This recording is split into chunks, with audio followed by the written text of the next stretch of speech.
All right, we're ready. I hope the virtual people are here and able to hear, but we are going to begin our program now. Thank you for your patience. My name's Laurie Kavanaugh. I'm Assistant Director here at Thayer Public Library in Braintree, and we're here today for a panel presentation on becoming an indie author.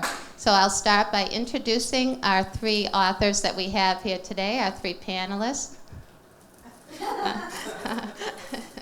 And thank you again for coming. So our panelists, I'm going to go in order from my right to my left. We have Willie Weidman Pleasance. Willie is an author, poet, publisher, and educator. She is currently the chair of the National Writers Union Boston chapter and the co-founder of the author support group Authors Without Borders for writers navigating the maze of writing, publishing, and marketing books. She is a radio and cable show personality at Boston Neighborhood Network. Dale T. Phillips, the T is important, I guess, he might tell you later, has published novels, story collections, nonfiction, and over 80 short stories. He has been a panelist for many national writing conferences and gives frequent talks and workshops on independent publishing. His book, How to Be a Successful Indie Author, helps many authors seeking a path through the world of publishing. Mary Beth McCarthy, writing under the name M. Dalto, is the author of adventurous romantic fantasy stories. Since October 2021, she has been an exclusive Wattpad creator, and she'll tell you more about that. She is a freelance editor and a mentor for Writer Hive, where she hopes to engage, assist, and inspire new writers through their literary journey. She co-owns the independent publishing house Sword and Silk Books, where she is currently senior editor. Books will be available from the authors for purchase after, and you can have a time at the end for a little question and answer with the authors and the panelists. We will take questions throughout the program, but before the recording, we may repeat your question into the microphone. So thank you again for coming, and we'll start with Willie.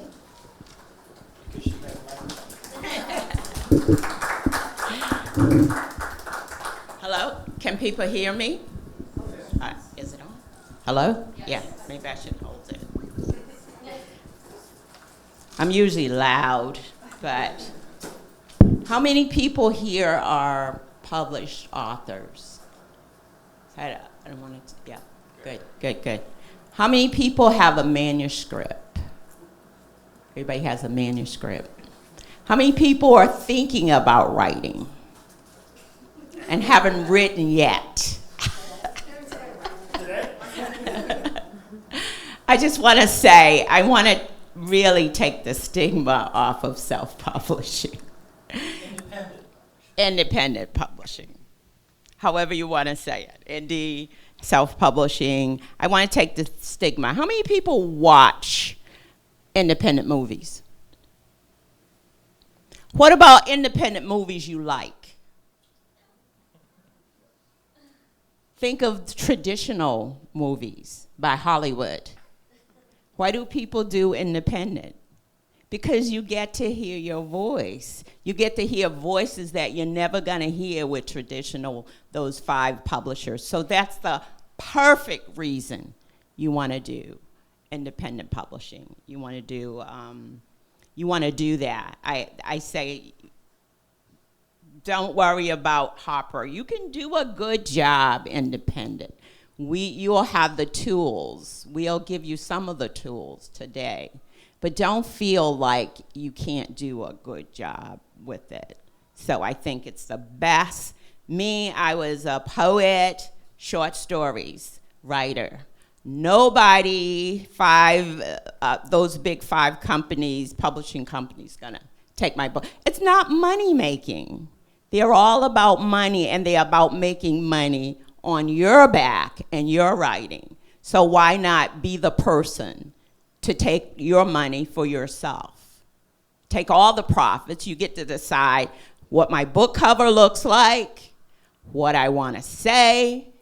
You get to do all of that, and nobody tells you any different. They get to hear your voice and your story and your opinion, and I think that's the best reason. but this work come with it.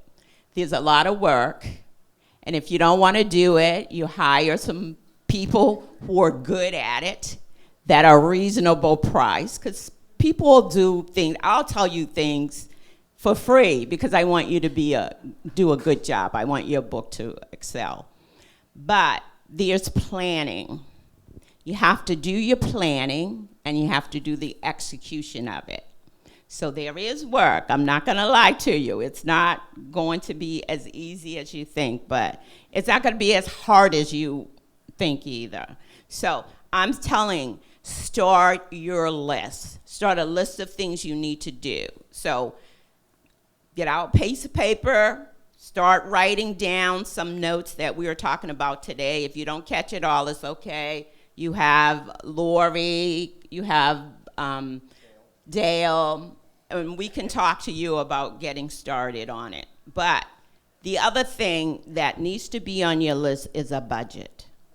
You need to have a budget. How much money are you willing to spend on your project?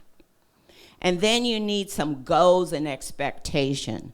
What am I going to do with this book once it's published? What are my plans? Do I plan to make it to be a bestseller? There's steps to that. If I'm just doing it just for my family and I'm just going to pass it out, there's steps to that. So you want to find out the real reason you're doing your book, because that's going to determine how you market it. So if you know ahead of time, I'm just happy to have this book in my hand and I'm done. That's okay too. That determines your success. But just bear in mind that 9 times out of 10, it's not going to be $1 million book. Not to say it won't, but just bear in mind, sometimes the journey is the success. So think about that when you're doing it. On the, I say budget. Think about the title of your book, the fonts you want, the book cover, the cost of the book, the size of the book, and I think we'll talk about some of those things today. I want to talk about, look at nonfiction and fiction. There are legalities that might happen when you're writing your book, and you have to think about it. Because when I did my first book, I had no idea. This is back in 2007 when self-publishing was kind of very new, and didn't know who to go to, didn't know what to do. So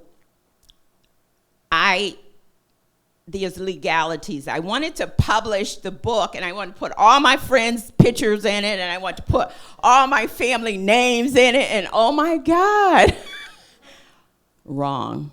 Do not do that. You think they'll be happy that you did it? They will not. And if for some reason your book became successful, they're going to sue you. So think about all the legalities of getting permission for your work. If you're going to do fiction, there's always disclaimers that you can put in and I thought this was a cool one. I found a website that says Book Designer, and it has these disclaimers. This one is for fiction. It says, which the author declares any name changes, timeline disparities, or in the case of a novel, that any character resembling the real living person is just a coincidence. So sometimes, especially with those self-help books, sometimes people look at you and they take you for verbatim, Oh, you said I should stop taking aspirins. You said in your book this. Just be careful with those self-help books and put a disclaimer in them that, they need to check their doctor, do your research. Do a little disclaimer in there for yourself. The other thing is illustration and copies and pictures that you're going to take and put in your book. You may see a picture somewhere that you want to put on the cover. Please remember, if I wanted to if I bought a picture from an artist and I want to use that on my book, I need to get her permission. You need to get her permission. It's her work, even though you bought it. It's her work. You need to get permission for that. I tend to do copy pictures, take my own pictures. I do my own drawing. I'm not very good at it, but and when I do, especially for this book, I commissioned my nephew to do the artwork. He literally did it. He's a graphic artist. He did this for me just for this book. I made him do a contract with me. I would pay him outright for the rights of this. So you will not see this anywhere. I own the rights to it. And I can put it on T-shirts. I can do whatever I want. He gave me permission and rights to do that. You want to make sure that you have those rights when you start doing your book. And it goes for pictures. I know one of the authors in our group, she took a picture. So she bought a picture from somebody of the bogs.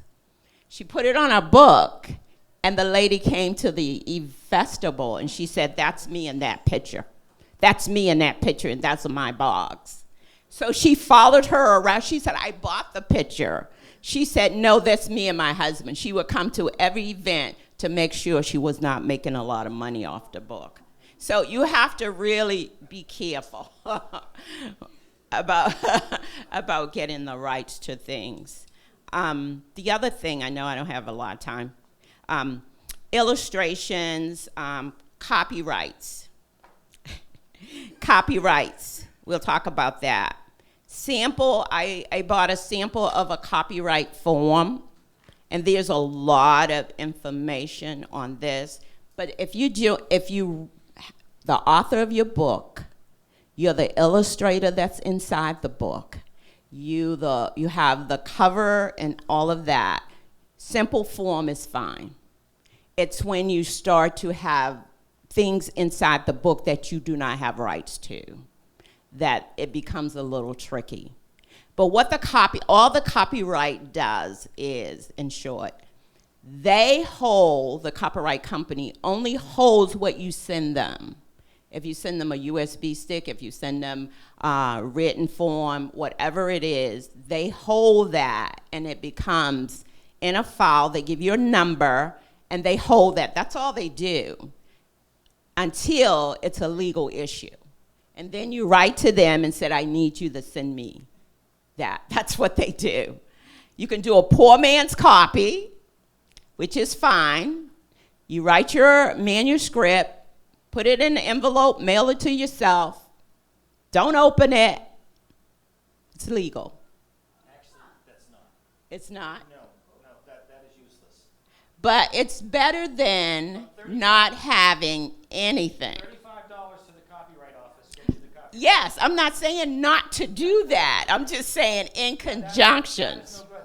That's the myth that has been around. I'm so sorry, but No. I don't want people to do that thinking they're protected. No, I'm not saying to Absolutely. exception, but that's I do that, and I used that, and it was legal.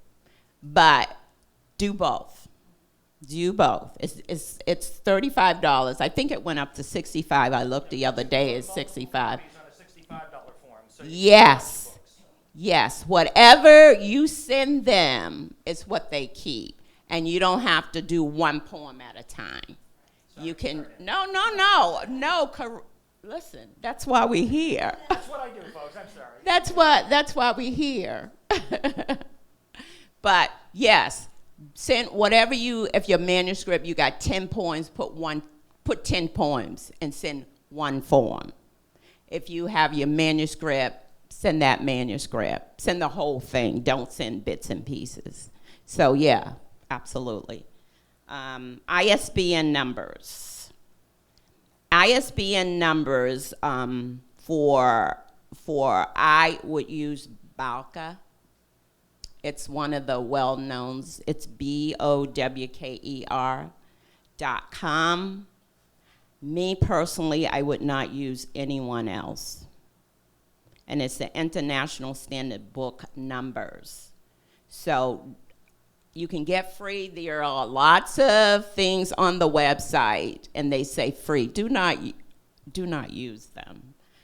Only because your book title is tied into the ISBN numbers. And you want to make sure, yes. Is it Bowker? It's Yes. BOWKER.com. Yes, please use them. I have resources. There's a couple of don'ts. Don't waste your money, for me, don't waste your money on publicists.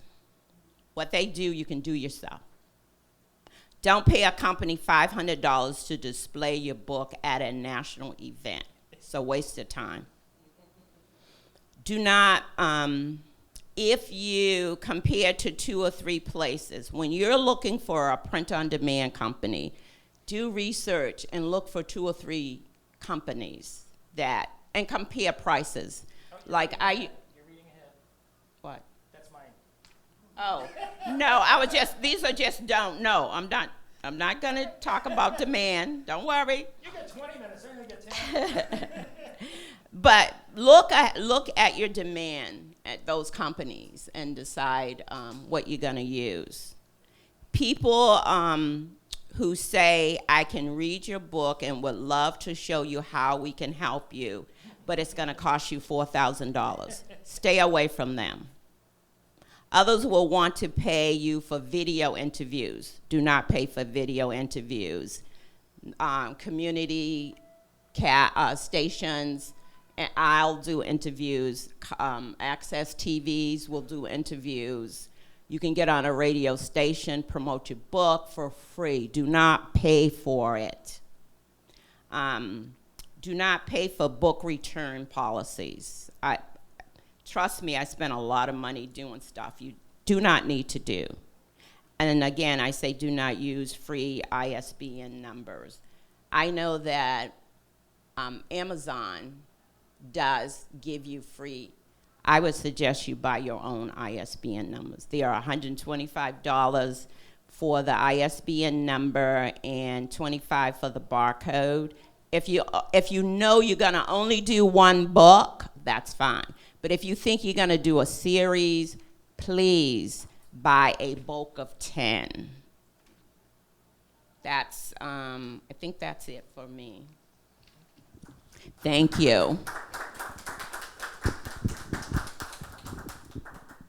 And Mary Beth will take it. Hello, hello, hello. There we go. Awesome.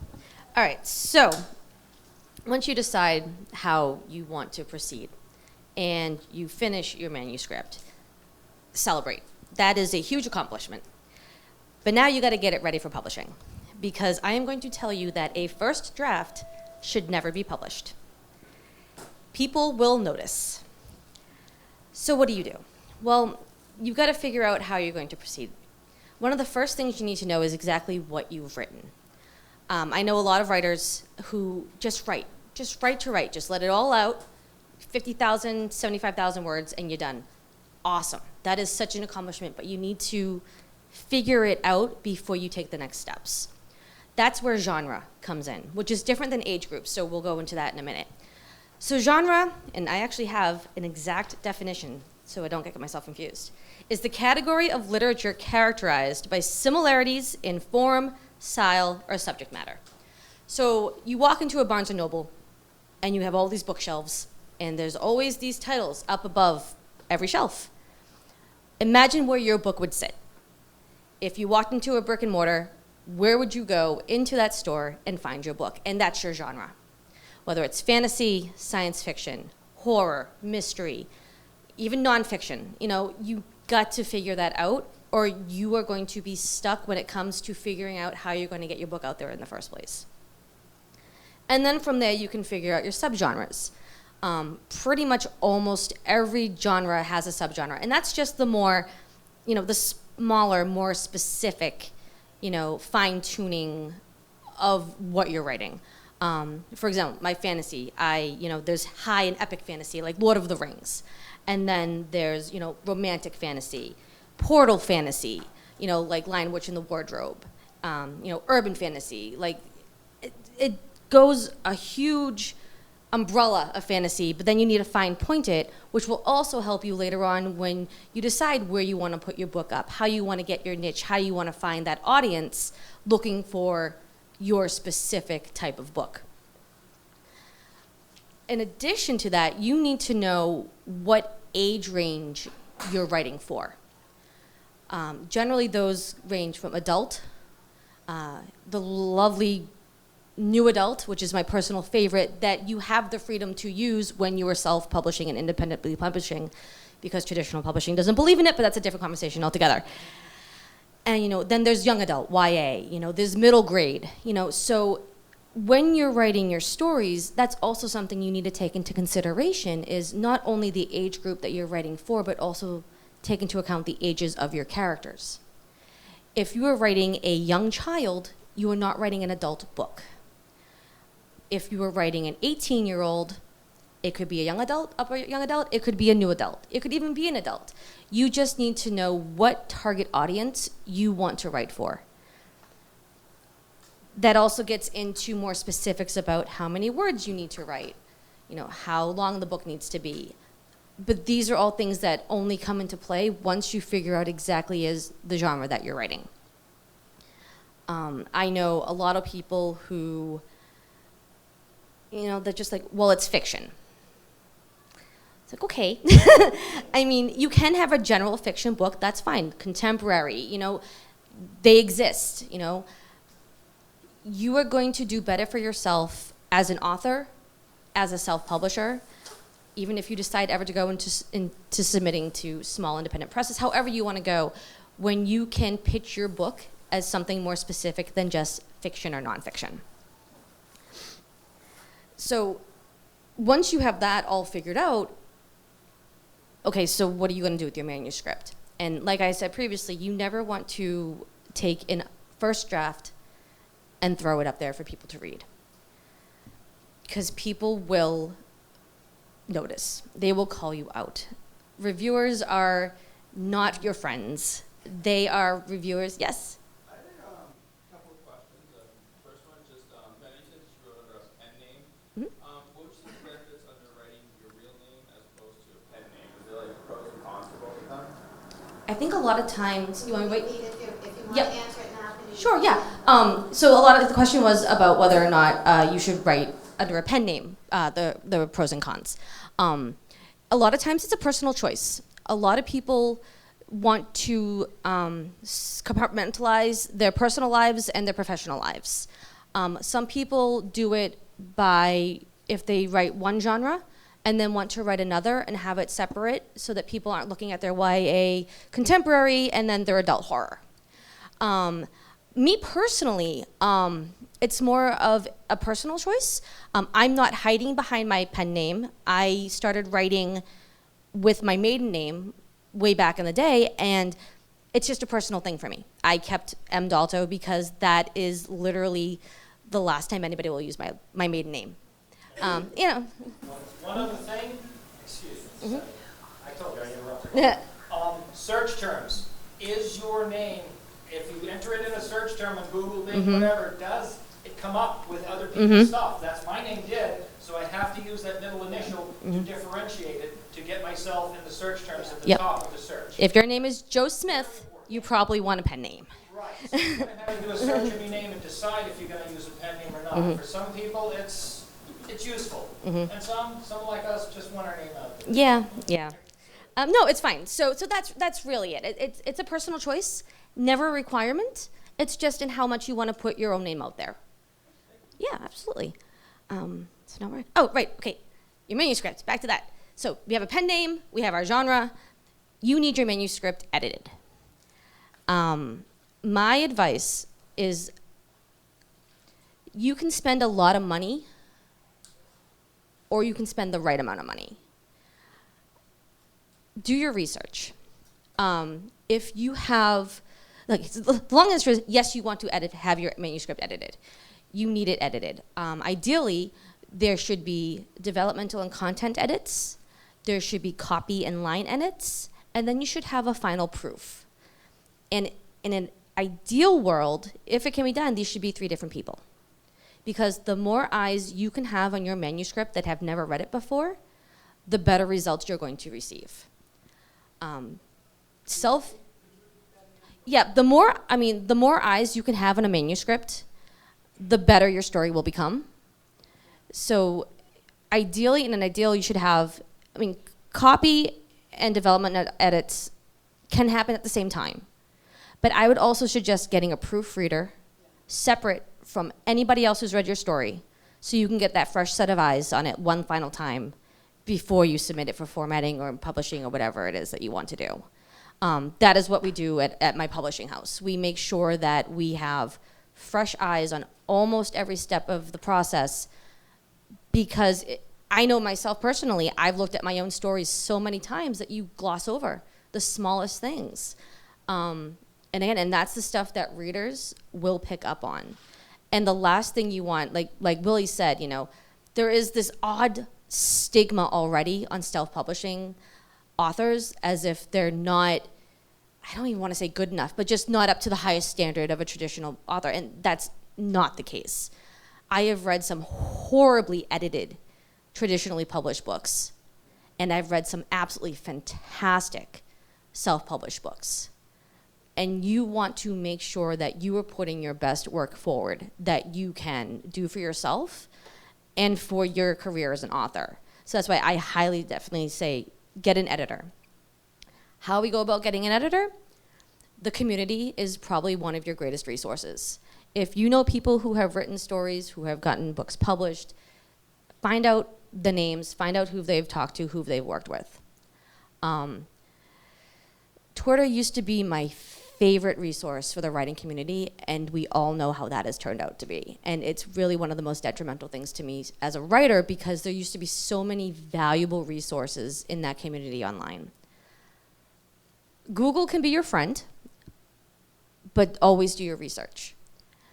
Resources like Fiverr, who have more freelancing editors starting out, is another good resource too, because everyone's trying to get their selves out there. When you're a freelance editor, you got to market yourself as much as a author wants to market their books. So getting a portfolio under your belt, so you'll find decent people on Fiverr. It's Fiverr. Yep. Who will pay you a very decent price. Decent as in like inexpensive compared to what a wholly professional editor could ask for, to look at your book. So I would just suggest definitely have an extra set of eyes, at least one set of eyes onto a book before you even consider publishing it. And it will just make all the world of difference for you now, later, and don't ever look on Goodreads. Similar. Very good editor, but I have to say I didn't like the structure of the website. It Yep. drove me crazy. They kept saying, it's time to edit your book, you pay now. Yep. It was too much for me. I think I would have liked, even though I like the editor, I think she did a good job. I would want something less structured than that. Yeah. Can you summarize and repeat? Yep. So what Marie said, she has used similar website Readsy. Is that Readsy? Redsy. Okay, thank you. I haven't used it, sorry. But the structure for her personally wasn't as user-friendly, yeah? Yeah. Annoying. It's now time to, your editor sent back so it's time for you to pay, and that kind of thing. I just would have liked something a little bit less Yep. stress. It's kind of stressful in a way. Structure. Yeah, I didn't like the structure, yeah. Yeah. So you just need to find what will work best for you. Some people need the structure. Some people like it a little bit more, fluid. But there are definitely valuable resources out there. And again, and always ask people that are in the community. Reach out. You'll have all of our contact information. If there's any questions about anything like this, we've used these resources. We know people who've used resources. So just ask before you get yourself into anything that's going to, just drain your money. Like Willie said, the red flags, do your research. And the same thing goes with book covers. The old adage, don't judge a book by its cover. your book cover is going to be the first thing that readers see. It is just as important on the outside as what's on the inside. This doesn't mean that you have to pay an exorbitant amount of money for a decent one, but you want to care. You want to have input, you want to have feedback, you want to find an artist or a designer that is willing to work with you and your vision. That being said, you need to have a vision. Like, again, walk into a Barnes & Noble, go on Amazon, find books that are similar to yours and see what the covers look like. Those will give you ideas of what you want to do for yourself.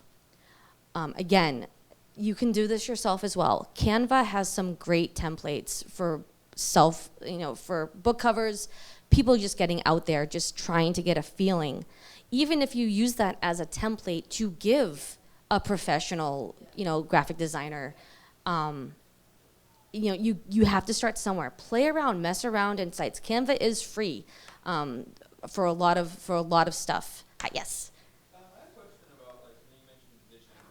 I've been kind of pondering this question all week, so I was curious if Pam want to ask. How is an independent self-publishing author do you kind of differentiate doing your own thing and telling your own story with what you want to do, as opposed to just kind of doing a carbon copy of something that has already been done?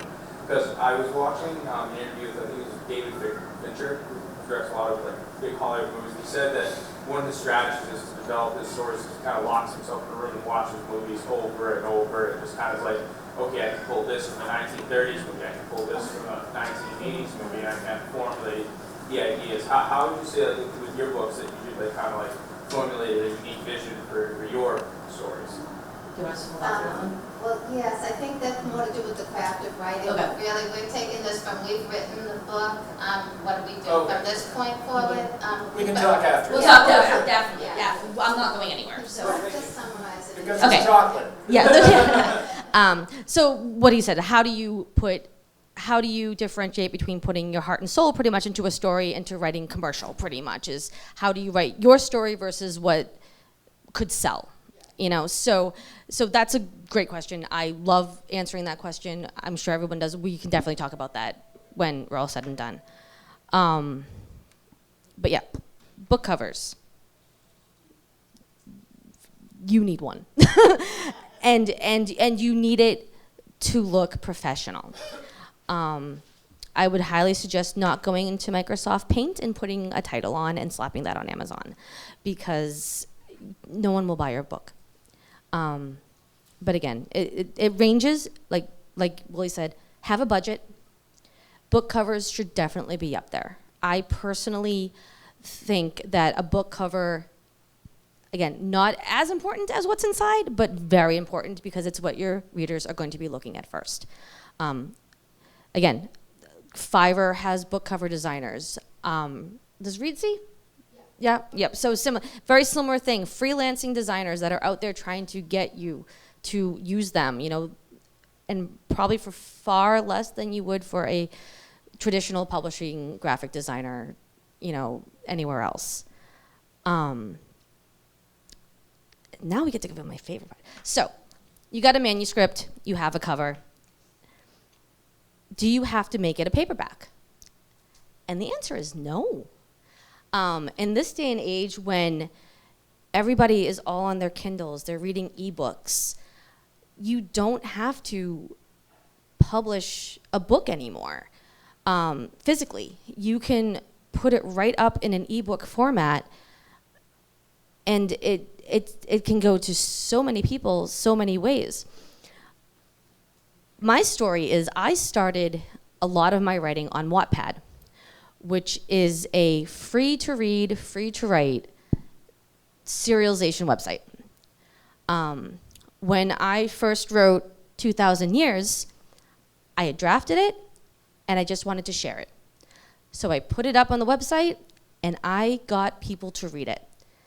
All I thought was maybe I could just get 1 or 2 people. And the book won an award on the site, and it got very popular. It was number 2 in fantasy for a few years. But all I wanted to do was share it. I wanted to get it out there. And so that, for me, back to the was important. Now, because of how, and that was in like 2014, 15. Now with how the industry is changing and everyone wants more digital, everybody wants easy access on their devices, Wattpad is actually taking into account that people will pay to read books. So now they have their paid stories, which I have too, where they have, authors are exclusive, authors get paid through a coin system, and very similar to as if you put your book up on Amazon or Barnes & Noble, Kobo, anywhere else, people will pay to read your book.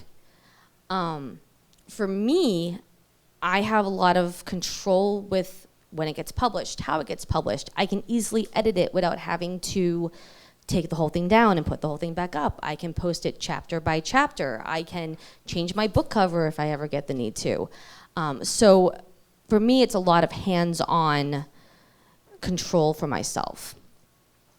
Very similar to that, Amazon's Kindle Vella, serialized fiction, similar situation. You post your stories up one chapter at a time to garner readership as you go. Wattpad also has Yonder now, very similar. And other sites, Radish, Tapas, Ream, Royal Road, everyone's getting into now this serialized fiction. And what I'm learning about them is you need to start somewhere.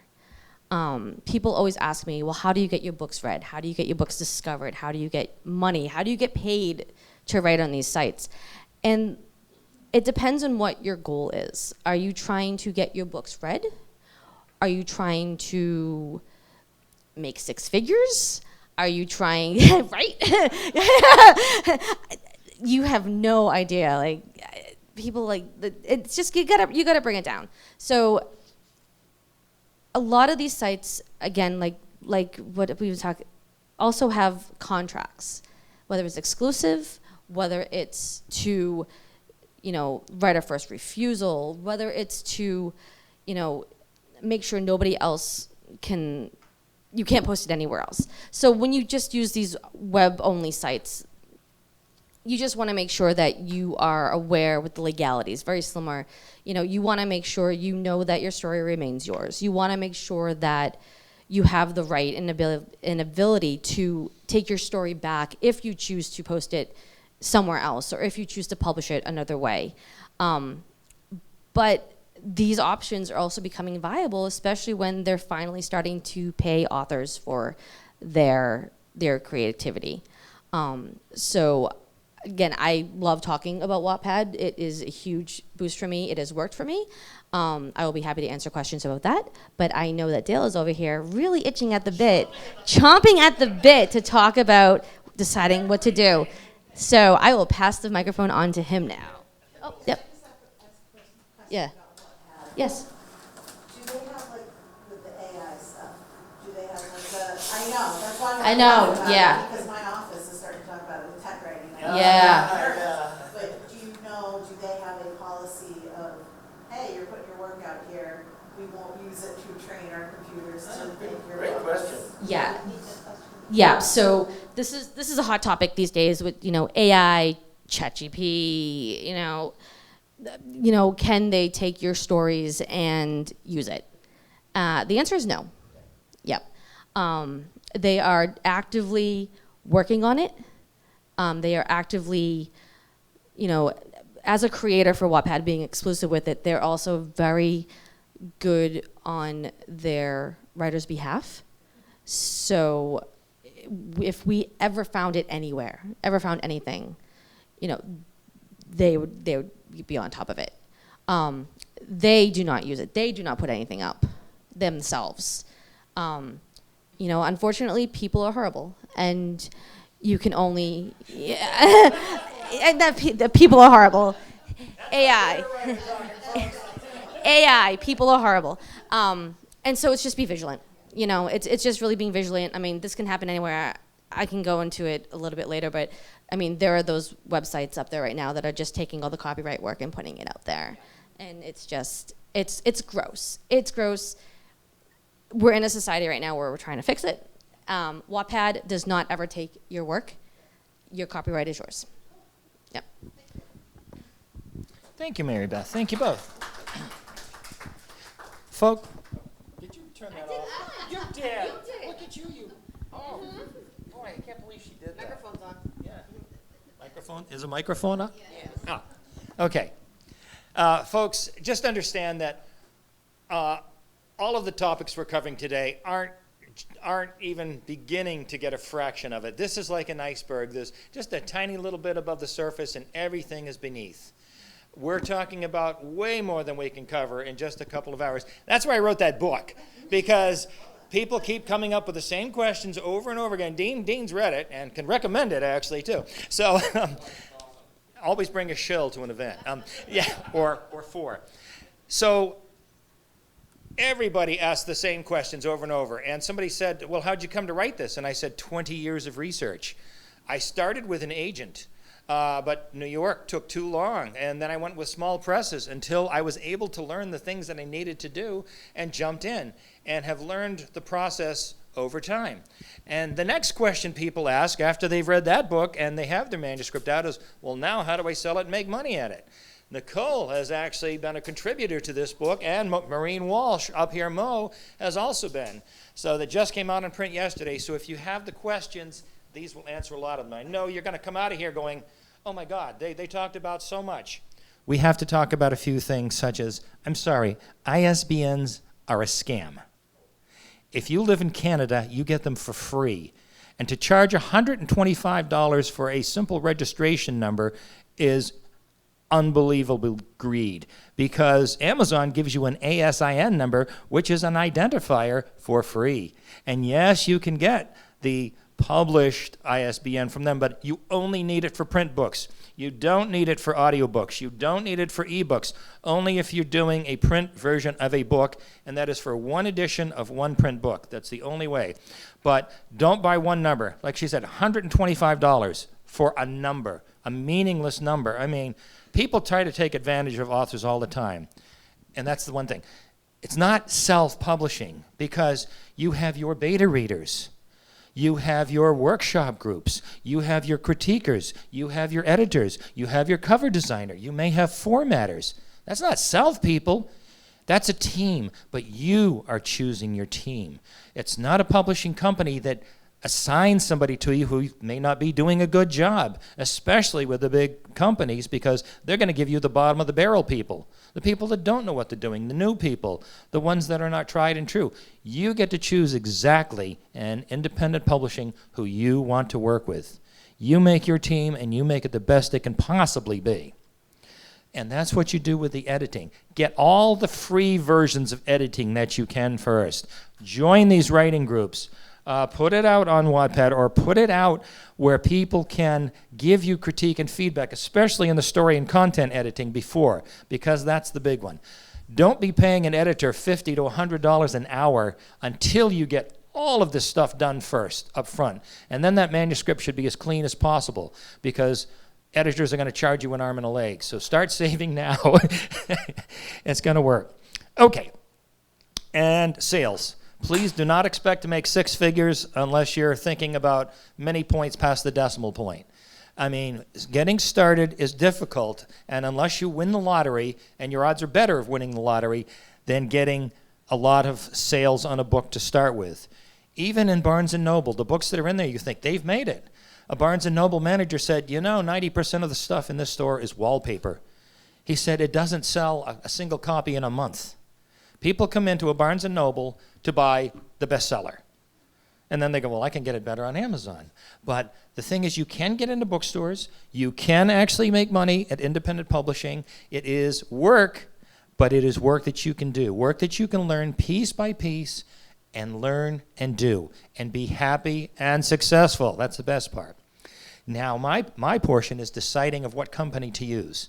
I know a lot of people having issues with Amazon. However, Amazon is the big dog, and Amazon will account for about half of all your sales. Now remember, with over 20 million books out there, the average book on Amazon only sells about 50 copies. And over 90% of all books, no matter how published, sell less than a couple hundred. 90% plus.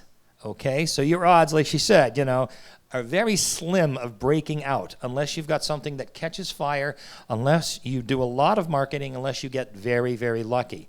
Realize that you do not have control of sales. So setting a sales goal is more like a dream. You can do steps, but you say, I'm going to sell 10,000 copies next year.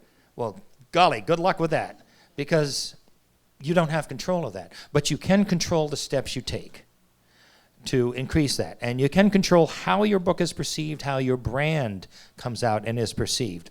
So when you're printing, you say, well, who do I go with? Now, I do use Amazon. They went with CreateSpace, and now it's just Kindle Direct Publishing. However, there's other options as well for ebooks. I do like Amazon because I am lazy. And yet, being lazy, I've published 33 books in the last 12 years. That's what you can do when you're lazy and you have a full-time job. So excuses, you throw them right out the window. I'm not even retired yet. Yes, you have a question. Kindle Direct Publishing, is that paperback or is it? Kindle Direct Publishing now covers both arms. It used to be split off, and now it's the same. Kindle Direct is usually thought of as the ebook arm of Kindle, but now you also can press a button and go print. Make a print copy of my ebook. It's so easy, folks. I mean, yesterday, I put this out. This book just came out yesterday in print, and it took me like 15 minutes to put up. And then they go for approval, and it takes a day or two, but you can get that book done fast. You can get it done cheap. You ask for a proof copy for a few dollars, and then you get author copies. So I think, how much are your copies going to cost? On Amazon, it's about $3 to $5 for a print copy and about $1 for shipping. Holy cow, folks. Now you can actually give books to libraries. You can sell to bookstores at their 40% discount, which is what they ask for, and you can still make a profit. However, if you're with a small publisher, now there's not enough money because they pay to publish the book. Yeah, hold on just a second. And then you have to give 40% to the bookstore, and then there's nothing left over for you. So independent publishing is the way to profit. Yes, sir? I always thought there was like a Berlin Wall between a bookstore and Amazon. They don't. Bookstores hate Amazon. That's what I'm saying. You were saying you can. However. Maybe I misunderstood. No, not at all. No. You're saying the book went into a bookstore from Amazon? Now, here's the thing. Yes, he's saying, what about Amazon and bookstores? And bookstores hate Amazon. Never go in there and mention the Big River. Never. However, my books are all on Amazon, and yet I'm in a bunch of bookstores all over New England. So you can get it. The book will tell you how to do that. But I know it's such a shill, right? He's not with me, folks. Honest, I swear to God. Yeah, there are ways to do it. Bookstores buy from big distributors, so they rather have you go through Ingram's, the Lightning Source, or the Spark program to get that done. However, Ingram's is a pain in the butt. And they're expensive. I think there's ways of getting around that initial price now. You can get in for free, but they still charge for any tweaks in editing. What's that? What is Ingram's? Ingram's. That's another printer. They do book distribution, and then they send the books to Books and Print, and then the bookstores can order from the companies that use them. So that's what they prefer. The first question when you walk into bookstores, is it on Ingram's? The first question, and you go, no, and they go, well, goodbye. And one bookstore actually said, oh, why don't you come back when you're famous? And I'm like, yeah, I don't think so. Yeah, I'm not saying, if you do all that work to get famous, like I'm going to come back and make you money, I don't think so. It is possible. And that's the thing. I do prefer Amazon, but again, the book tells you there are options. And folks, of all these scary things about options of ISBNs and editors and book covers, I know people that have spent a couple $1,000s on book covers. Don't do that. Don't do that. Big stock photo. That's what we use. There are many inexpensive or free options. How much do you want to do yourself versus how much do you want to write a check and pay somebody else to do? Time is money. In the writing game, how many books can you put out? Okay, I didn't start this getting out books until 12 years ago in my 50s. And yet, you can just charge ahead and there are no restrictions. This is the best part. There is no failure. There can be very little cost. You can make this happen. So the printing will only cost you a few dollars a copy, and then you can sell it and make a profit. Ebooks are free to make, and you don't need an ISBN. Now, not only do you use Kindle, not Kindle Select, because that's exclusive. Going wide, you use other options, Smashwords and Draft to Digital. These are places that put your book up. They're the distributors. They'll charge 30% of the list price, and you keep it. So an author selling a $32 hardcover in a bookstore, how much do you think they make? $1.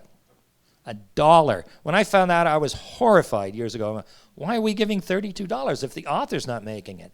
If I sell an ebook online, it's $2.99, $2.99, and I make $2. Already I've won. Which would you rather pay, $2.99 or $32? Exactly. You don't have to go print. You can just start with ebook and see how it goes. If anybody finds errors in it, if anybody gives you bad reviews or something, you can just send a new file. It takes about 5 minutes. You just upload a new file, and boom, a day later, that new book is out. So you've fixed everything. Try that with traditional publishing. They go, well, I'm sorry, it was in the galley proofs, and it's too expensive to change all these mistakes. It's going out like that. And authors will tear their hair out because even though it's gone through editors, even though it's gone through the workshops, even though you've looked at it 500 times and swear that it's perfect, there's going to be mistakes in there. Absolutely, folks. Traditional, just the same as independent publishing. So, who is your audience? Again, genre. Genre, critically important to find out, because when you are putting these books out on these distributors, they're going to ask you to put in keywords. What do keywords do? Keywords put you into the search engines. Bing, Google, whatever you use is going to hunt for your book by looking for these keywords. And this is when it comes up. Yes, you have a question. Keywords. Yep. Personal experience, if you're self-published, Amazon. Independent, please. Let's just get right out of self, okay? We're going to change everybody's mind. If you're independent, I heard Amazon limits the number of categories in which you can list your book. And then after that, if you're a publisher, a known publisher, you can list 120 categories. But if you're independent, you can only, I think, 10. Yeah. I mean, if you need more than 10 categories, you can actually... Yes, okay. He's saying that, are you limited in the keywords you can use? Again, if you need more than 10 keywords, well, but you can write Amazon actually and ask them, can I get more? And sometimes they will give those to you. I don't know about the 120, but goodness gracious. I mean, I have trouble coming up with 10 sometimes. I mean, yeah, but I'm not sure you need all that. But again, with independent, if you can get pretty much everything online of what you need. Yeah. Boy, that did reel my train of thought. I'm thinking 120 keywords. Well, yeah, keywords are important because they get you up in the search engines at the top. If people don't see one, if they say, I want mystery set in Maine, like my series is, okay, something comes up. But if your book isn't on there, they're not going to go down to page 6 to find you. Okay, so that's the thing. And you want them to find you on the search engines. Your website is important, your branding is important, how you get your message out is all part of your discoverability. But if you don't come up on search engines when people are saying, I'd like something to read, let me enter, mystery set in Maine. And if your book doesn't come up, they're not going to see it. And if they're not going to see it, they're not going to read it. And that's why the covers are important, because they're not readers yet. They're scanning to see what grabs their attention, what catches their eye. And this is why the cover is important. This is why you need a book cover to be visible from 10 feet away. You see the font on those books? 10 feet away, you can read that cover, you can pretty much figure out what the genre is, and you can see the author's name. That's critical, because all they're looking at is a tiny little rectangle online. That's all they're going to see. And that's what they're going to judge you on before they know you. So it's got to grab their attention. If they're looking for fantasy, you want a good kicking fantasy on there. If it's the high fantasy, you want a sword, you want a dragon, you want, maidens and princes and all of that. That's high fantasy. Or you want something, aesthetic, like a journal. You want to let the looker know what the genre is by just looking at your cover. And this is the mistake that many independent people don't do. They do homemade. If you're doing homemade, do it professionally. Look at the bookstores, look on Amazon like somebody suggested, and see what the best-selling stuff looks like. What do those covers look like? When you do your cover, make it look like that. That's what they want to see. That's important. Okay, and how much of a copy will your book cost, print and ebook? We've gone through that. It's about $3 to $5 plus $1 shipping for print copies. These are magnificent. And again, I know I use Amazon and people hate it, but holy cow, I get the stuff in a week. I say, please, send me more 10 copies. I have another show coming up. A week later, they're at my door. I have to do nothing. I don't worry about returns for book, just to say, I don't worry about returns for bookstores because we're in New England and everything is less than 100 miles away. Which it's not like Texas or Wyoming or somewhere. The bookstore is 350 miles. I can get to 6 states within an hour. So I can cover bookstores all over New England, and I do that. I come in, I talk to them, I present my information, my press kit, as Mo put into this book, and I say, are you interested? And some will work on consignment, some will buy your book outright, some will tell you to go away, some will even let you do a signing. They're great. It's fabulous to come in. Yes, please, your question. When I looked into Amazon, they wanted like an $800 fee to start. For what? I have no idea what you entered into that would do that. No, publishing is free on Amazon. And the great thing is people go, oh, contract's legal. You could pull your book off Amazon any day. I take my 33 books and I could just take them down tomorrow if Amazon is doing stuff I don't like, and I'll go with another platform, the next one that comes up. I filled out an online form, 27. Oh, never do that. Yeah. Okay, Amazon, yeah. Yes, she's saying that Amazon wanted to charge her $800 for something, and I'm not sure. That might be one of their publishing service arms, and do not go with them. Like she was saying, there are many people trying to take advantage of people who want to write and publish books. They want your money. Money flows to the writer, not from the writer. Remember that phrase. That's very important. And the $800 is just somebody trying to scam you. It's free. I published this up. I can take a new manuscript right now, go into Kindle, and just put that book up as an ebook. It's ready by tomorrow all over the world. I can put it up on Draft to Digital, pretty much the same format, all over the world, all these different distributors, Barnes & Noble, Roku, Apple, all of these places. And they only take the 30%. I get 70%, and they do all the work afterwards. After you've written it, they do all the work. This is fabulous, folks. And then we can talk about audiobooks. There's a whole section in here on how to produce audiobooks because a big percentage of writers that I know aren't getting into this. And this is where it's not free money, but man, is it lucrative. You can have narrators working on spec to narrate your book. And you guys will split the royalties of 20% each, while ACX or Audible takes 60%. But you're making 20%, and they're doing all the work. And you get to approve every step of the way. I've listened to professional narrators of professional writers who are just assigned somebody, and they can't even pronounce place names in Maine. You ever grind your teeth through an entire audiobook? Oh, my goodness. And I told the author, and he said, I had no control. I go, I get control over every step of the process in doing my audiobooks. This is the wonderful thing about independent. Nobody is giving you a lousy cover, which I can give you horror stories for all of these things. Nobody is giving you lousy content. Nobody is telling you to put an animal in it if you don't want to put an animal. They're not telling you to put something on the cover you don't want to put in. They're not telling you to put in a sparkly vampire, as Christine Catherine Rush was told, who was a science fiction writer for 30 years, and they said, can you put a sparkly vampire in? She goes, no. No, I will not. That's somebody that everybody should be reading is the business blog of Christine Catherine Rush and her husband, Dean Wesley Smith. It's all in the book. I know, I keep going. Because you get these same questions over and over, and you can't give everything in an hour and a half, 2 hours of a presentation, because everybody's got follow-up questions. And there's so much to learn, and there's so much out there, but you can learn it a piece at a time, folks. It's not the Great Wall. you get a piece. You get a piece. You read a blog. You read an article. You read a book. You ask another writer. You come to a conference like this. This is why Dean is smart about this. He's attending a writer's group. He's getting feedback on all his questions that he's got, question by question. He's getting a little more knowledge each time. He's coming all the way down here to attend this panel because he's serious about this. And yet all it costs is the gas to come down here. This is what you're doing right. If you've got manuscripts that you want to get out, talk to the professional people who have done it and done it correctly and can help you, because you're not in competition, you're in cooperation.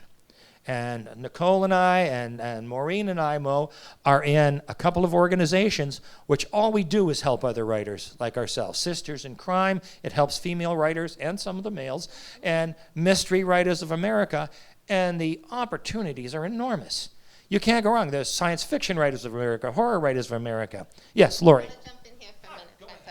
Hi, I just want, I'm grabbing the mic away from Dale. I do want to say again, if you need to jump up, get coffee, tea, please do. I want to welcome our virtual participants who have joined us virtually.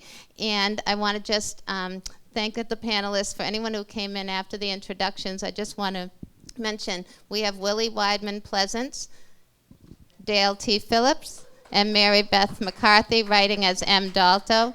And our next portion of the program, we kind of allotted a big chunk of time to. Dale is going to facilitate it with input from Mary Beth and Willie. It was kind of the choice of who to go with when you're trying to decide on how you're going to do your indie publishing. And I know Amazon is like the behemoth in this field. So I'm hoping we can also touch on other companies. If there's anyone in the audience who's thinking about other companies, I know we have Bill who uses Lulu. Anybody else interested in other than Amazon, or are we all pretty much Amazon here? A little bit. Yeah. Okay. All right. So that's what so we'll take questions. If you have a question, please ask. But that's what our next topic is that's what we're hoping to talk about, is how to choose which company to go with, some of the pros and cons of the different one. So again, Mary Beth and Willie will jump in as needed. Thank you, Lori. Yes. Good. First thing, always read your terms of service, folks. Everything you get onto. What has that platform got for terms of service? You got to read it. You got to understand it. These are legal contracts for your work, and you need to understand, like she said, you need to understand copyright. Get yourself the copyright handbook for writers. Understand and learn this. Critical, important. Read your terms of service. Okay, you were first, sir. I have a question on formatting. Yeah.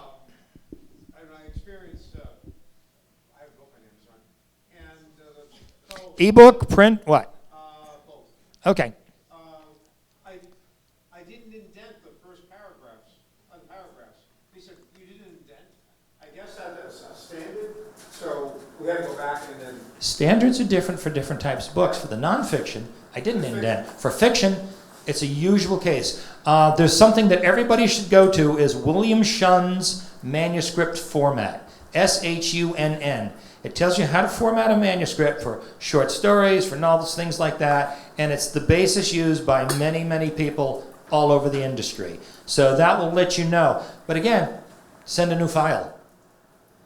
Put in, go into Word, open up the file, make that indentation of the paragraph style, put it in there, re-look at it, put it up as a proof, look at it again, and boom, republished. Fix that, no problem. Okay, we had another one over there, sir, at the end. Nope. No, he's on his phone. Okay. Yes, go ahead. Yeah, Sorry. In doing some research, one suggestion I saw was to use KDP, something like exclusive for 90 days, and then use Ingram Sparks more for the book distribution, the hard book distribution. Dirty secret? You can do both. Yeah. He's saying, what about using KDP for Kindle Select for the ebook, and then going with Ingram's for the print book? You can do both. Yep. So it's called wide distribution. So you can, in a perfect world, you want your book everywhere. You want your book to be seen by as many people as you can. what is the Kindle Unlimited? So, now if you do Kindle Unlimited, you are exclusive to Amazon. You cannot have your book anywhere else. That is the only exception to it. So when you do make your decision on what you want to do, if you do agree to join Kindle Unlimited program, you have to make sure you cannot put that book anywhere else. The ebook, right. The Kindle Select for 90 days. Yeah. 90 days. Oh, was it different than- Yes. Repeat the questions because the recording isn't picking up the questions from the audience. Okay, Kindle Select just says, we would like to be the only distributors of this book for 90 days. And that's just on that platform, and you can do that. But the nice thing is you can experiment. You can have books that are going wide with Barnes & Noble, with all these other, Draft to Digital, Smashwords, all of these places. Your book is available all over the world in 20 different distributors versus one. Yes, that's the big one. You have to make that decision. Do I want to think I can make more money by focusing all my marketing on one platform, or do I want to broadly distribute my book so that everybody in the world, no matter what device they've got, can pop in on that? Kindle Unlimited is a specific program for page reads, for trying to lock you into the Amazon system. I don't do that. I don't do Kindle Select. I don't do Unlimited. I believe in broad. So again, you can go on the Barnes & Noble site and find my books. This is why bookstores like this, because I just say, oh, just check your Barnes & Noble. And they go, oh, there it is. Okay. And that way you don't get locked out of a lot of things. A lot of libraries will exclude you if you're only Amazon, and a lot of places will. Did you have something to add for any of this? Yes. She's got her own mic, okay. I've had problems with certain things, and I just have to go back and say, for ISBN numbers, I disagree with you, but that's okay. That's okay. Everybody has their opinion. Also, bookstores, you can, and I think you brought that up again. You said bookstores will have. There's some bookstores you can put your books in the local bookstores. You can go in, but it's a 60-40 split. I've had the opportunity to, because my first two books was with Ingram was the distributor through Author House. I can't afford Author House. It's too expensive. So that's one of the places. But they did do a lot of the back work with Sparks Ingram, and that's why when I went to the bookstore, I was able to have the bookstore order my books. But if you're doing Amazon and you want, the best way to do it in a bookstore is order your own books, go to the bookstore and ask them to put it on consignment. Ask the bookstore. These local bookstores will do a book signing for you. I've done it. It's the best way to do it. And I know we're not getting into marketing right now, but go to the bookstore. It's a 60-40 split with that. And you can always make a deal with them. And they do that because they're using their credit card and they need to get that difference in the fee. But you can always make a deal with them. And if you they will put your books on their shelves. And all they ask that you promote yourself. If you can promote yourself in a bookstore and have people come and buy your book, they're more than willing to do that, because just like any bookstore, shelf space is very valuable. So that's my takeaway from the bookstore. And the other thing is that you can print your book and have your book printed without an ISBN number. But just know that you cannot put it in a store because that's how they track it. The ISBN number goes with the title of the book. So if, for instance, I've had this happen, I've had the company fold. Now I cannot use that title with that book. I can use a title, but I got to get another ISBN number. But the title goes with that. So I don't want to say Stretching the Truth is which the title, the company folded, now I got to create another book. I got to change the title because people are looking for that book. It's on Amazon, can't get it off because the printer no longer is there. The person who published the book is no longer there. That happens. So if being an independent publisher, if you buy your ISBN numbers, and I agree, if you're gonna buy ISBN number, buy them in bulk. Do not buy one.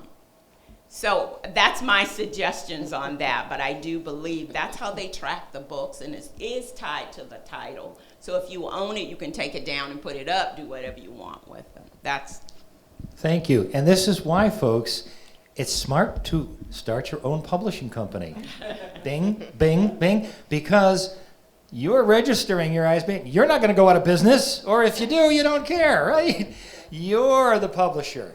That's the wonderful thing about it. The reason that bookstores love Ingram's is because people can always go walk into a bookstore and they look around and go, well, I can get this $2 cheaper on Amazon. That's why they hate Amazon, because Amazon takes a lot of their business.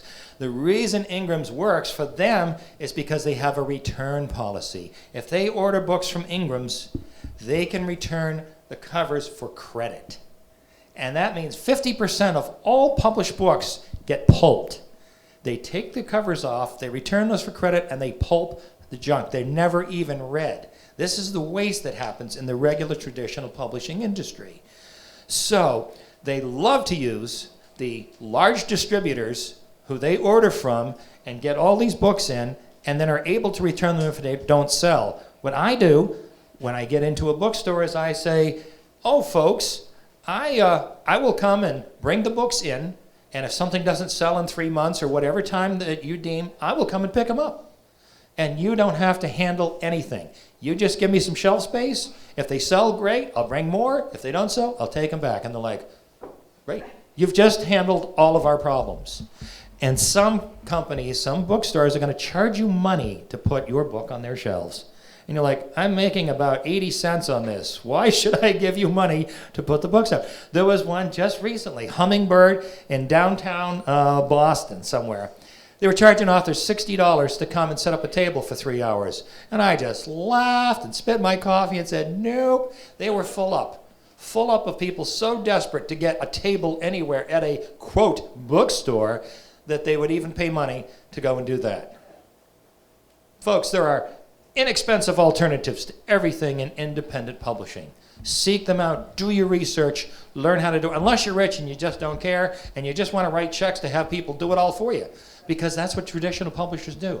I've talked to some very successful people who have an upper limit on what the publishers are doing for them. Because if you go over 20,000 books, there's nothing in between the 20,000 and the 250,000. Nothing. They're putting all their money into the top sellers, and everybody else, even the successful ones, are only doing 20,000. And you know what they're making for that? After taxes, after agent, about $17,500 a year.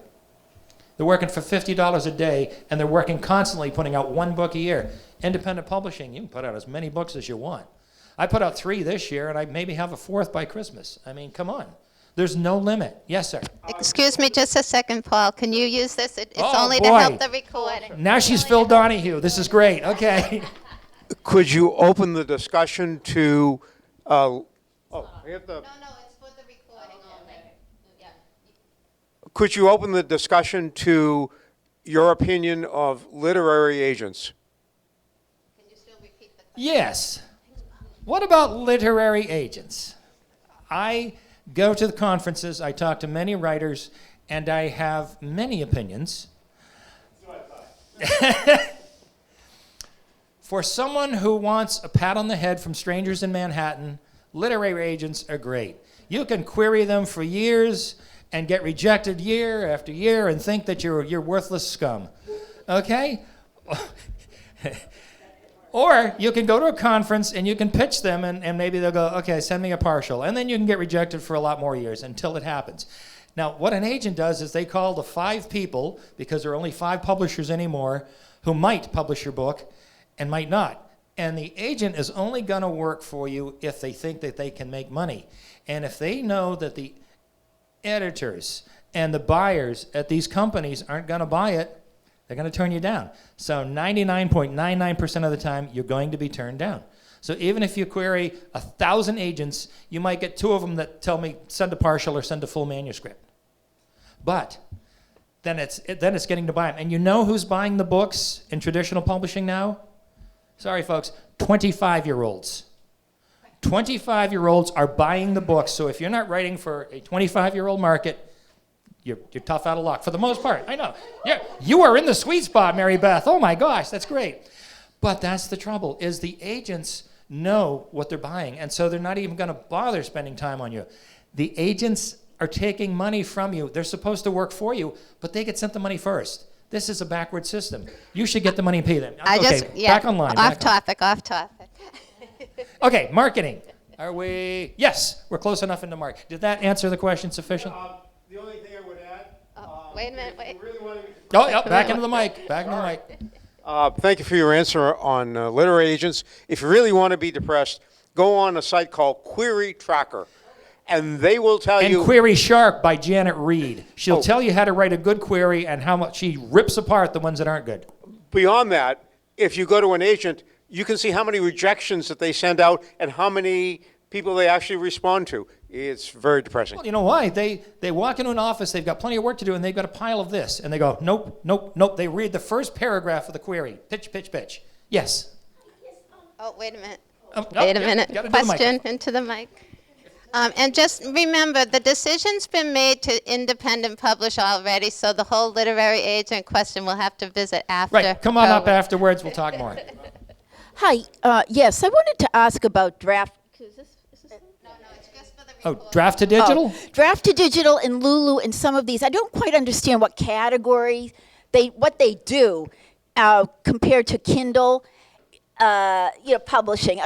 This is something that for me is very confusing, and that would be great to learn about. Excellent question. What is the difference between like draft to digital? What is Lulu? What do all these places do? These places are distributors. Lulu will print your book at a very high cost. It's not the best option. Draft to digital, put your book out for free. They take 30% of the cover price. You make 70%, and they distribute it to all these different places all over the world. Same with Kindle. They'll do the exact same thing. What they do is they take a file, they put it out into ebook form with your cover, your file, your words, and you put all the extra information in, how much it costs, any description, things like that, and they post it on the website, and somebody can find them. If somebody goes into one of these sites, into Draft to Digital, they can find your book. And they can order it from them, and then they pay Draft to Digital, and you'll get the money in a month. Okay, so how does that... So you would do both Draft to Digital and Kindle? I'm kind of... Yeah, I do both. Well, Draft to Digital and Smashwords are 2 different companies. They're supposed to be merging. So I no longer do both of them right now. Right now I'm sticking to Draft to Digital. But yeah, I went with Smashwords as well. They do the exact same thing. And they're both free, and they both give you, perfect. They're not absolutely a place to make a lot of money, but at least you're getting your book out there, as well as Kindle. Kindle is entirely separate, so you don't check that option to distribute when you're using Draft to Digital or Smashwords. You go, nope, not Kindle. I'm going to do that over there. And you send Kindle a different file. Okay, Draft to Digital, it's just digital, it's not print? Draft to Digital. Yeah, digital. Okay, and then not Lulu, draft to print. But Lulu is print. Yes, she says is Draft to Digital. Yes. It's only just for digital, ebooks. only digital. For ebooks. They do. Actually, yeah, they are doing print now, aren't they? Yeah, they have an option. And again, you can press a button and go, take my digital file and make that into a print version. Okay. So I will add to that, though, the formatting is so different. It sucks. Okay. I say that in the kindest of words. Because it has happened in my press. We had files that were with Ingram, and then we had files that were for Draft to Digital, and the digital ones got printed. We lost all of our chapter headers, all of our formatting, and it got distributed to people. And yeah, we had very upset readers and very upset authors. So you need to be very particular with how you format it. Everything is different, and just make sure that you are aware of what is being printed. Right. Okay. Thank you. And you can distribute to Apple directly. You can distribute to Barnes & Noble site directly. That takes time. Why bother? The distributors will do it for you and take pennies. You can save time. Remember, time is money in writing. You can save all this time. You can get this done in a couple minutes and get your book out to the world, or you can just go with each individual platform and send your book out and try to get direct and try to make a little bit more money, but they'll do it for you. This is the great thing, folks. There's free tools. There's inexpensive tools. There's great ways of doing things. We had a question? Yes, Dean. Oh. Oh, Laura, great job there, running down to them. Got to get your exercise now, huh?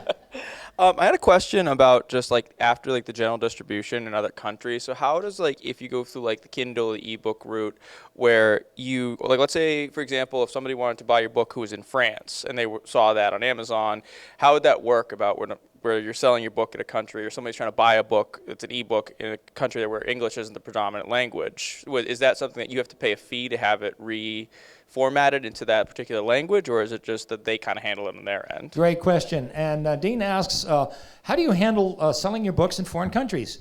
When you put your book up for sale on Amazon, they give you a whole list of places. Do you want this distributed on Amazon.com? Yes. Do you want worldwide rights? And it goes down through all these different places, and you just check, and it shows you what the price is in the local currency for your book based on your English version of the book.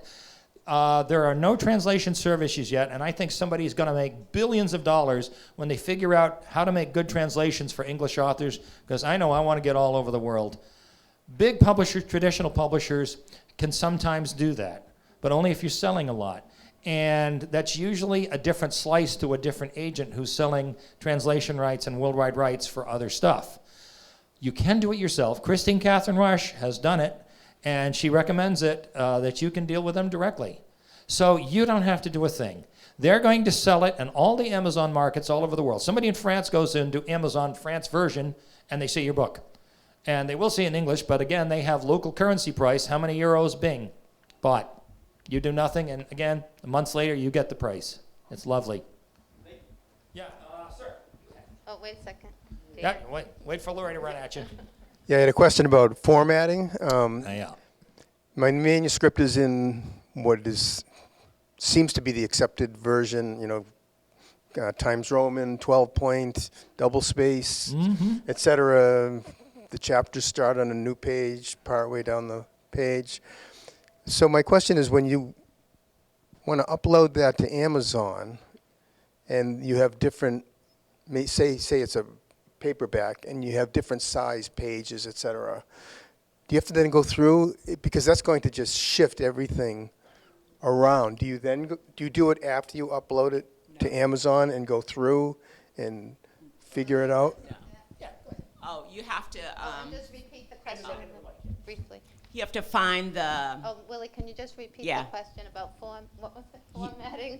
When you upload it to Amazon, do you have to change the font? Is that what you're asking? Double space, it's What you're going to do is, if it's in a Word doc, you have to download it into the book format. You have to decide what size you're going to have. 6x9, boom. 6x9, 5x8, whatever your format is, you're gonna download it into that book format. No, you need to download the format to your laptop, your desktop, because when you go to Amazon, it gives you formatted They give you templates. templates. Yeah. So you pick the size of the book that you want, you put it on your desktop, and you download your manuscript into that. And it's gonna do its thing. And before publication, everybody's going to give you the previewer. You look at how that book is going to look in that size, in that format. Digital is different. You don't have to worry about pagination or does the chapter start on the right, because it's continuous and they can adjust the sizing, so everything's going to change anyway. Print, you have to be very specific on, but you get to look at this before you send the file. There's a young woman that I deal with, which is Cindy Bauer. She's very reasonable. If you think that you can't do it, you can send her your manuscript, and she will do the formatting for you. She's very reasonable. But you can do it yourself. But once you download it, take your Word document and download it into that format, it's going to do its thing. You have to go back and do the adjustments. Yeah, sometimes you have to tweak. Yes. I just want to jump in here. I'm sorry, because we're at our 12 o'clock marker. And I'm just saying into the microphone, so someone's got to repeat it. But I had a question from our virtual audience, and I just wanted to jump in with that quickly. She asked about Limited Liability Corporation, LLC, which I think came up when, so I don't know if, Oh, I love this one. can you repeat it? Yes, somebody on the virtual asked about limited liability. Do you need to make a corporation to make your own publishing company? Heck no. That costs money, that's a lot of filing, and you need lawyers. Guess what you can do here in Massachusetts? DBA. Doing business as. $40 to file as your own company for 4 years. That's $10 a year, folks.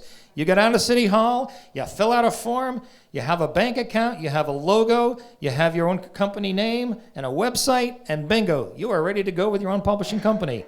And not only do I have my 33 books out under all my auspices, I've got a couple of other authors too. Just because they couldn't do it themselves, I like to help some people who really are at sea and are good writers, good people, and I love to help them. Oh, there's somebody staring in through the window at us. Okay, hi. Yeah, you don't need an LLC. That's at a level so far above us that you don't really need it. It's like using InDesign for your books. You don't really need it. It's a lot of money and a lot of pain in the butt for doing something that you don't need. DBA covers your butt, and you're your own business. Wonderful. Thank you for virtual question. Now, Lori would like us to get into marketing before and after publication. Anybody want to jump in on that first? Me personally like to say there's places that you can market your book. And I'm talking about places you can sell your book. Microphone. Oh, sorry. Places that you can sell your book. There are parties. I always suggest people to carry a book with you at all times because you are yourself marketer. Travel. If you're traveling, carry your book with you. There's a lot of festivals, like we sell our books at the Apple Peach Fest. People come. You're probably one of the few people that are there. Always go to places that my goal is think outside the box. Party. If you're going to have a birthday party, tell your friends do not buy you a gift. Come buy my book. Book birthday. Speaking engagements, like libraries, is perfect place. Some libraries won't allow you to sell, but majority of them will allow you to sell your book. Thank you, Lori. You can get advertising on local cable companies. Do not pay anyone to interview you. Access Cable will do it for free. Unless it's Oprah. Well, if you get on Oprah. Bookstores, again, 60-40 split on consignment. Vendor, you can become vendors at Vendor Fest if you can. There's conferences, there's events that are happening now. People invite vendors into their organization. So get on that list. I'm thinking of, I think that's it for me. 1,000. Don't limit yourself to where you can sell your book. If your book has a niche, get onto that niche. Whatever it is, if your book is for small kids, if they have an event for a kid, you know them fashion shows that they have, see if you can take your book there. You got kids that'll love. Never underestimate where you can sell your book. Get that niche going. You do some speaking engagement, boom, here's my book. One place, do not go, and they talk about Facebook. Do not go on Facebook, and it doesn't work. Do not pay to advertise on Facebook. Really, everybody's on there and they want to be seen. So that's not some people have done it, but most people do not have a good experience and do not really make their money back. There are Amazon ads that worth you it. can pay for. If you can experiment cheaply and you're thinking about it, give it a try if Yeah. it's cheap. But don't spend a lot of money on advertising because most No. of it doesn't work. It doesn't work. Because people really want to see you. They really buy books based on seeing you. If you're that bubbly person, when you're at a festival, anywhere, talk to people. Get to know them. Nicely. Sure. Don't be like me. Shake their hands. Get them involved. Because when I was selling cosmetics, people say, the no's don't mean no. They just mean I don't understand. You got to turn the no into yes. Mary Beth goes to places like Aregia, science fiction and fantasy cons, because she knows if she goes there, sets up a table, that is exactly her target audience. So that's what she's going to do, is talk with them about what they like to read. And that's my first question at a book show. When somebody comes by and they're standing there browsing, I go, what do you like to read? If I have something they like, I point it out. If Nicole is over there and they go, I really love baseball, I go, oh, you got to go over and buy all of Nicole's baseball books. You know? Well, the third one's on the way, so whatever. Point them towards something they'll like. Don't just make yourself a sale. That's the hard sell. Recommend someone else. I always recommend. Somebody says, I'm in a historical fiction. I go, okay, you want to talk to Janet Ray Stevens, you want to talk to Sarah Smith, you want to talk to these people who may be at this show. If not, here's their address, and I write it down for them. Check out their books, because it's awesome. I'm sure you have. I have so much. I haven't done this personally, and I wish I did, but I know an author who wrote high fantasy and got into his local Renaissance festival. I wish I did that. But because I love all that. But yeah, so it's knowing your audience. Very similar to what Dill just said, ask them, what books do you like to read? And that goes hand in hand with the Amazon ads we were just speaking of. The great thing is that independent authors can now do their own. For the longest time, you had to be a publisher in order to get an ad up. When I was with my small pub and I did these books, I had no control. And it frustrated me so much because they would not front the money for it. I even told them, I will do it. Let me do it. Can't. Well, that's why I'm not with them anymore. But that's beside the point. Now authors can. You can do your own, however much you want to put into it. Like Dale said, I would try. Find your comp titles. And this is something that most authors hate, but it actually is going to be one of the best things for you. Find books like yours. Find audiences that are reading books that you want to read yours as well, and throw your ads up there. Yeah. It might be annoying as all hell as you're going through Amazon and you're like, man, that's an ad in the middle of my thing, but you saw it. Yeah. And you may be interested and you may click it. And all you need is that click, is that one more person to get to your sale page and one more potential reader. Joe Conrath, who's one of the best gurus of independent publishing, said, don't do things that don't make you buy a book. Don't spend a lot of money on swag. Don't spend a lot of money at these big shows. Don't spend a lot of money on ads if they don't make you buy a book. And he pointed to a table just piled with coffee cups and bookmarks and T-shirts and hats and stuff. He says, does any of that make you want to check that book out? And we all went, no. He goes, see? Yes, sir. Oh, wait a minute. Yep. I'm learning. Thank you. No question without the mic. My question is a practical question. Your book is on Kindle. You're going to a book show. I still have to buy those books as an author.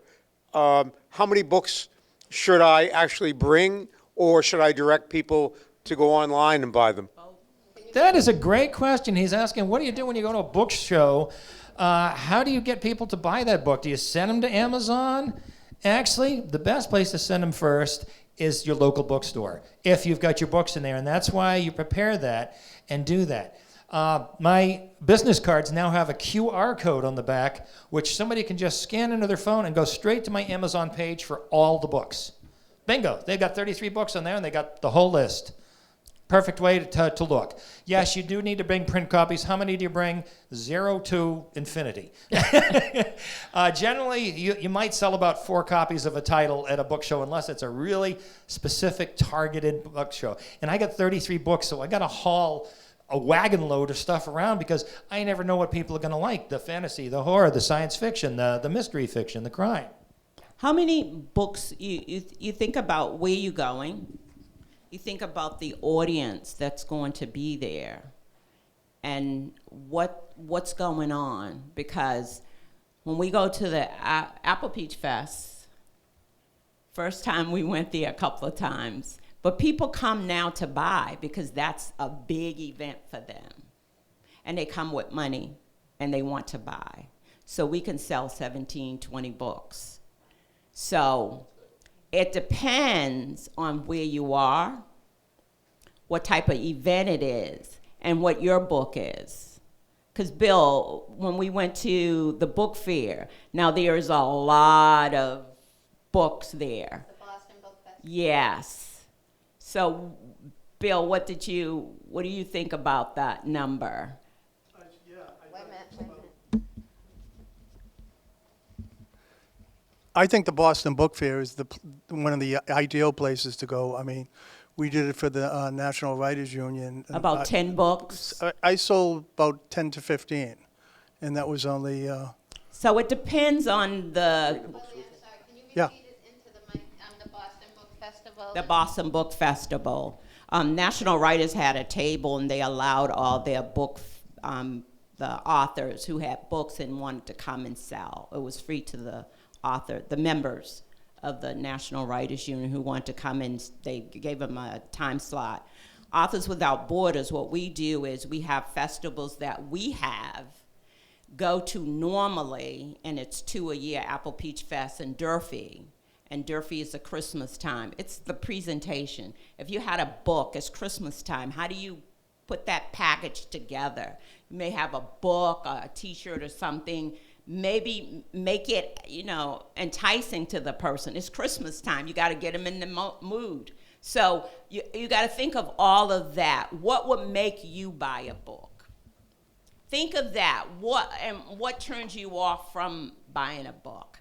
Think of what you think about, because that's what other people are thinking about also. So always keep that in mind. So usually I take at least 10 or 15 books to a festival. If you got 10 books, that's going to be a lot of books. But I say put your best books up depending on the festival. What's set? What do you think? Because sometimes you give people too many choices, they make no choice. If you got 10 books, take 3 that is doing something to do with this festival. Now you this tell me. Event. Take 3 of them. Give people 3 choices. And you have to buy one.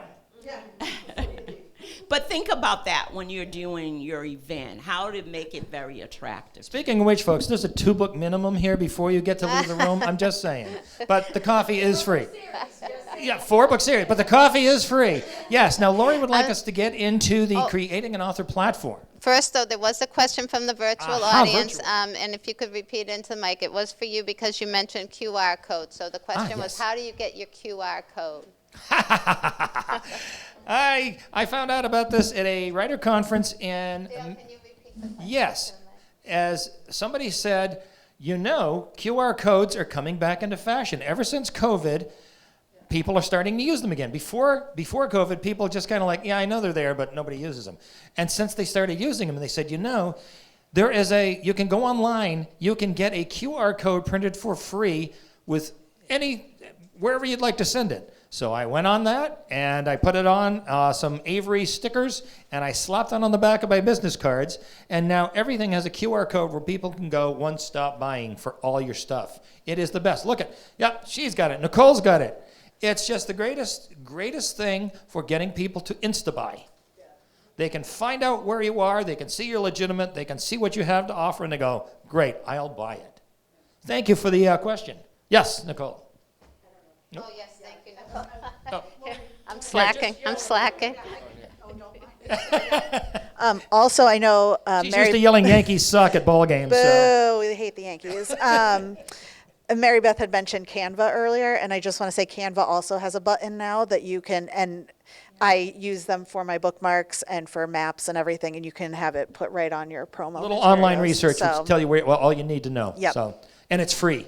Could Yep. you repeat Nicole's Yeah, Nicole said she goes to Canva and she presses a button and she gets a QR code to come and find all of her promotional material and all of her selling platform. And pretty much for QR codes, all you need is a link to something, a link to anything, whether it's a book page, whether it's a website, whether it's just a landing page. But like we said, anyone with a phone can access that. You know, they put their camera up, they could be here, you could look at any of our QR codes and all our information will come up. And it's really just the easiest thing to market yourself, you know. Free and easy. We love it. There's another question. Yes, we have a question. I just have one more question. I was wondering if, I've heard the audio is a huge category now, and I was wondering if any of you have gotten into that. That's me. She's wondering if audio is a thing, and I go, boy, is it ever a thing. It's almost 1/3 of the market now, and I'm always constantly telling people to do their audio, which they don't. A lot of traditional authors haven't been able to because the publishers have the rights, but it costs money to produce. On ACX, which is part of the Audible arm, you can get somebody, like I said before, to narrate your book on spec. And you split the profits with it. You don't have to spend a penny. Now, I sat on a panel in Tennessee, and the guy next to me said, I spent $2,000 to have a narrator do my book. And I go, great, I got 30 books out, so that's about $60,000. I don't have that kind of coin. Thank you. I'll do it, and I'll collect the money. And every year, I'm collecting more now. This past week, I'm making money off a book that I published over 10 years ago on audio. And on audio, it's still out, and now it's selling more. So it's in the book. There's a whole chapter on it, on how to do it. You don't have to do ACX and Audible, but I find that's the simplest, the easiest, and the most widely distributed, because on your Amazon page, you have your Kindle version, you have your print version, and you have your Audible version. And I tell people at shows, I say, oh, if you don't have time to read, do you have time to listen? Do you ever sit in the car on a long drive and wish you had something to do? Great, an audiobook is the best way. Here's the code. And you can give away free samples, too, to reviewers, as rewards to people, all kinds of things. It's great. There's also Find Away Voices now, which is coming into the fore. There is Book Libro, I think, is a lot of bookshops are using that to get places out. There's more options out there. All the time, there's always more options. There's always more tools. There's always more information. I think Barnes & Noble has put out a audio. Their own arm. component. But ACX, no cost to you. And the widest distribution. Yes, sir. And then Mo, sorry. Oh, wait a second, Dan. In that scenario, do you select the narrator and do you interview? He says, do you select the narrator? Yes, you do. You select everything. You post a project up and say, here is my lovely project. Would anybody like to narrate it? Here's a sample. I want you to audition for me. Okay? And here's why it's attractive, because I have X thousand followers on social media. I do this, this, and this, and I have all these books out. Would you like to narrate? And then I get, boom, a flood of interested people who audition, and you pick the best one. Some are terrible, some are great, and then you select it. You set up a schedule, and boom, you're done. Yes, Mo? I have a question and also an observation, which I'll put first, which is that one of the basic things in marketing is to be able to describe your book in 1 or 2 sentences. Nothing will turn a reader off more than a lengthy plot description, you know, so be able to do that in a very compelling way. The other question is on book covers. I think of a book cover as a number of elements. One is if there's an illustration or image, the text that is on the cover, basically title and author and maybe, you know, part of the XYZ series, whatever, and the font and how all those elements go together. Do you usually use one person or more than one and say, get a graphic artist and say, this is the image I like, what can you do with that, or something similar? I don't know if we can get that summarized a little bit. I will. Mo asks, To the mic. what do you do with a cover designer? Do you use the same person? Do you go to different? I'm kind of locked into mine because I've been married to her for 33 years. It turns out she happened to have this talent for the best book covers. You can come up and see them afterwards that just rock. And it catches people, they pass by a lot of tables, and then they stop and they look at my covers and they go, that's why. That's your choice. But they should reflect your choice on the cover. You give them the design elements, and then you look at it. But again, you're looking at the ones who are successful at it, the covers, and then you pick something like it. I just wanted to jump in, and maybe Willie can answer or summarize the idea of the being able to describe your book. And, it's the elevator if you pitch. could repeat, yeah, just It's repeat the question a little bit or Yeah, the statement. she was saying, yeah, oh, sorry. Hello? Oh, yeah. It's called an elevator pitch. You want to be able to talk about your book in less than a minute, shorter, 10 seconds if you can, 15 seconds, because that's going to catch it. It's called an elevator pitch. Yeah. Yeah, and yeah, okay, there we go. Because the greatest catch up that I ever get is like, so what's your book about? And if you don't know how to but the thing is, and if you don't know how to describe your book, no one's gonna know how to read your book. Back to the book cover question, you are going to pay if you have different people doing different things. A good graphic designer should be able to, like Dale said, take everything you want and put it together in one. Willie said you commissioned. Just for the cover. Yeah. So, and I have actually commissioned art as well for my books. And so long it is legality accepted with the artist, you could present that to a graphic designer as well, saying, I want to use this in a cover, and they should be able to take what you provide and work with the font, work with the design, and put it all together. But again, it is your vision. So if you like a picture that you can legally use and want someone to incorporate a font, that is your prerogative. It really is your art. Yeah, it's your choice. Okay, Lori had one mostly final thing here. Creating an author platform. What do you need? You need a lot of information, because it's not one thing, it's a whole series of steps. What you have to do is present yourself as a brand, like Campbell's Soup. I mean, what do you think of? You think of soup, and a lot of people go, oh, Campbell's, because that's what they see. But it's creating you as the brand for fantasy novels, for baseball mysteries, for whatever you've got. You want to present that platform, and you want to get your book out to as many places as possible, as many libraries, as many distributors, as many formats, different prices. I have different price points for everything. So if somebody comes by, I go, hey, look, you buy this book as an ebook, it's less than the price of a cup of coffee. And I go, oh, okay, let me buy it. And you make $2 off it. I mean, come on. Gee, what's better than that? And they're not breaking the bank, because instead of paying $14.99 for an ebook from a traditional company, they're paying you $3 for a really good story. And when they like that, they're going to come by and buy more. Okay, folks, we have reached a point where Lori would like us to talk tips for success. So examples: set realistic, non-sales related goals in addition to sales goals, because remember, sales goals you don't have control over. So set your other goals. I mentor some writers, and I tell you, okay, so we're going to work this out. What is your one-year plan? What are you going to have in production or in publication 1 year from today? Okay? You work on that first, and when you've got that down, now we'll work on 3 years, and then we'll work past that. Working past that, you don't have as much control over. But in the 1 to 3 year span, how much can you do? How much can you produce? How much work can you do marketing to get that book out there? So networking with other authors is an example here.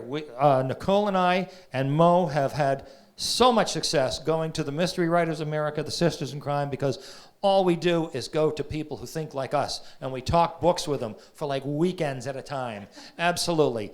Crime Bake is coming up, which is down here in Dedham in about 5 weeks. Yeah, about 5-6 weeks.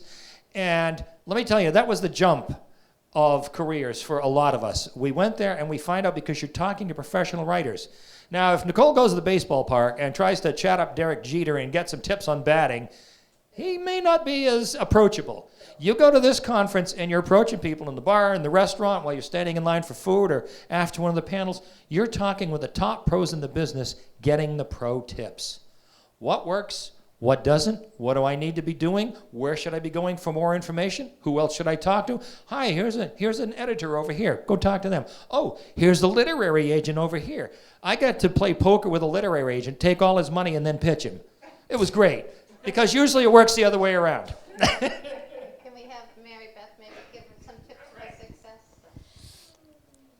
End of the day, write for yourself. That is the one thing that I have tell anyone. I was just talking with some author friends last night over dinner, and I have a friend who so wants an agent, so bad. And she had gone to a couple pitching contests and talked to a couple, and 4 of them, of the 4 that she talked to, told her, we don't like this, change this, you should have it not in this year, but this year, et cetera, et cetera. And it has messed with her mind. She cannot finish her draft. And it breaks my heart. And so I go to her and I'm like, they are 4 out of however many that you could inevitably, query to. Or you just write your story. You just write the story that is in your heart, because otherwise it is going to stall you. It is going to devastate you, and you are going to produce a product that you will not be happy with.